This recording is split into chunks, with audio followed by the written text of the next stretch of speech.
Minta nugrahaning Jawata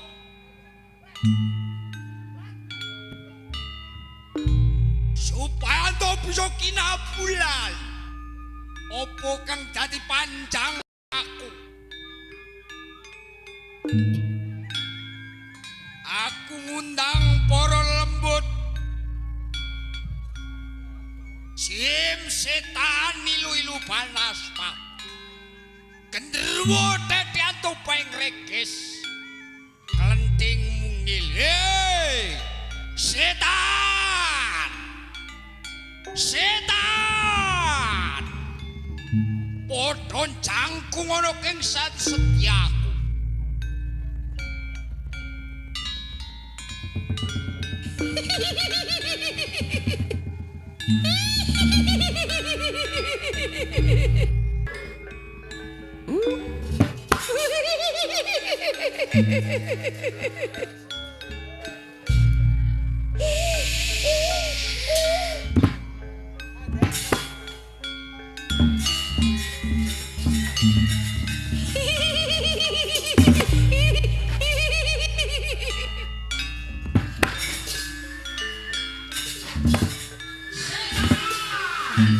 Iblis lanang waduh sumingkira.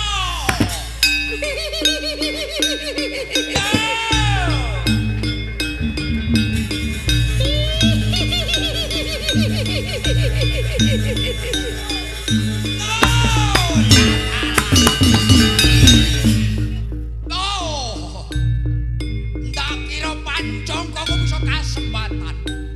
Mung jalaran aku semedi sing kaya ngene. Gedene kekarep aku.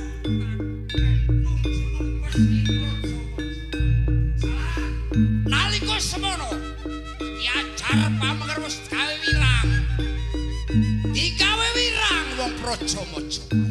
Mula kapan boyo aku bisa numpes ikis Praja-Maja ya. Yen ngono, kasembatan setan wis ora sumingkir. Umpamane tan liyane Ki Ajar Pamengger mesti temeganing pati. Ya, yen pancen aku nuwun marang dewa kang akarya jagat.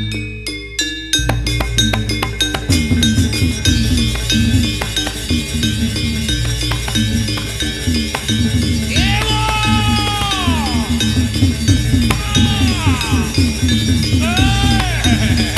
Ayo!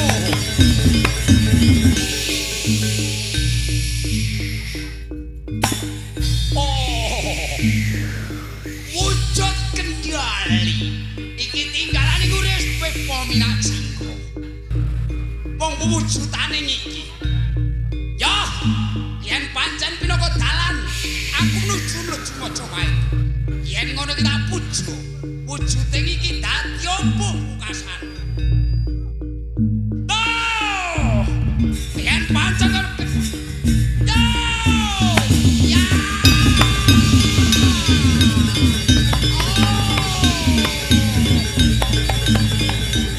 wujude kendali tak sabtu wujude jalma kumlekar sing kaya ngono.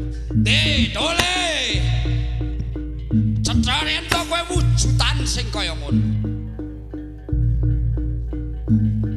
Tantem Raja Kala Cakra kowe bisa ngendika lan bisa kandha kawiyat.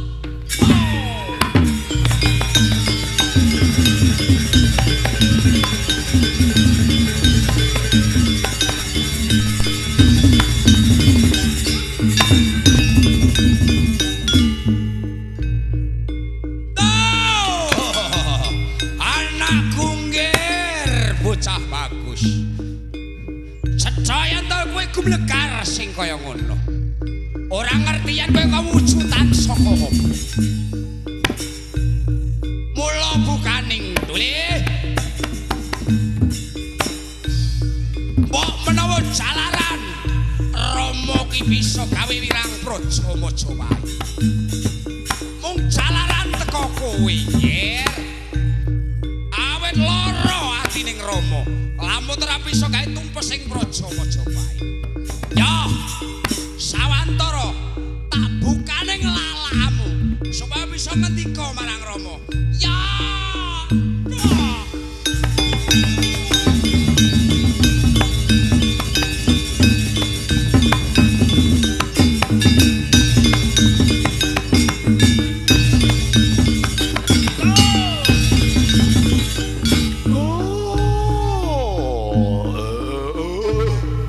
Anakku nggir bocah jelunet. Mula bukaning nganti karoyone Rama anyipta wujuding kaya kuwi. Iling nalika semono Praja Majapahit gawe wirang.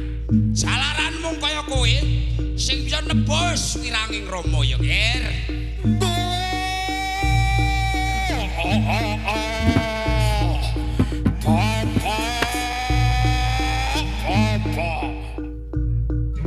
Jenengmu sapa bae? Dur aku kau jeneng sapa papa? Ya.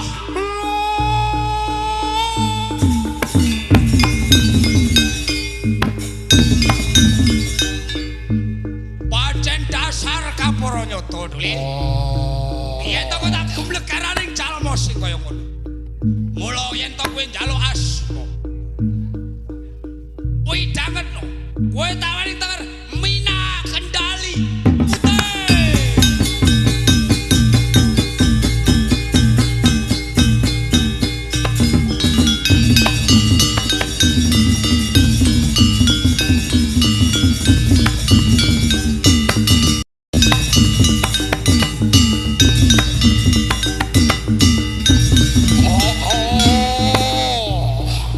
Mina Kendali putih jenengku bae. Anakku nggih. Jeneng sing apik ya, Pak. Tak jumbuhake saka ing kahanan Duli.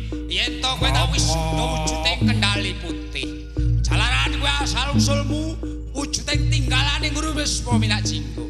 Kang rupa wujud Kendali, Nger. Apa? Wani ganggu gawe marang aku. Aku kok tekak ning ngarsa watu gini bae.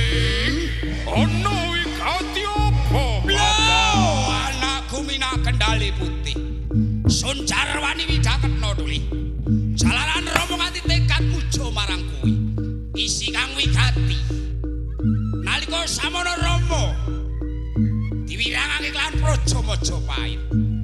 Kabeh sedulurmu utawa anak-anak asuhmu kabeh tekaning pati. Mula teka tanganing Brawijaya. Mula dina iki kowe supaya bales wiranging marang Rama. Kowe numpes Praja Majapahit. Cethaing wong Majapahit wani tuwindhak tumandaka ya, Pak. Mula saka kuwi, Bapak. Durung lega jroning atiku bae.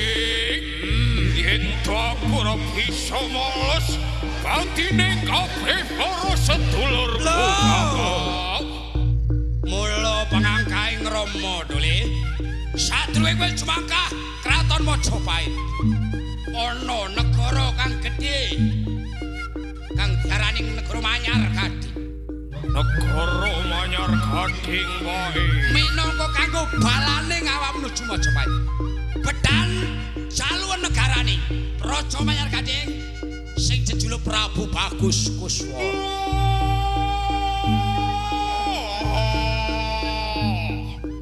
Manyar Gading kudu dadi wewengkoning Mina Kendali putih kaya ngono wae. Ora luput sing Yen dadi kaya ngono Pak, aku bakal wedah raja. Bakal nenggani Manyar Gading yo, Pak. yen ngono gedhekno tekadmu Duli. Ngiras patus balesake marang Rama. Nake wirang Praja Majapahit mung jalaran teko kuwi. Mula sadurunge jumangkah kowe tak sawatake Manyar Gading supaya golek bala ing Manyar Gading. Mapano ana ing Sila Mabukuh kono. Kaya ngono ya, Pak. Iya, Pak.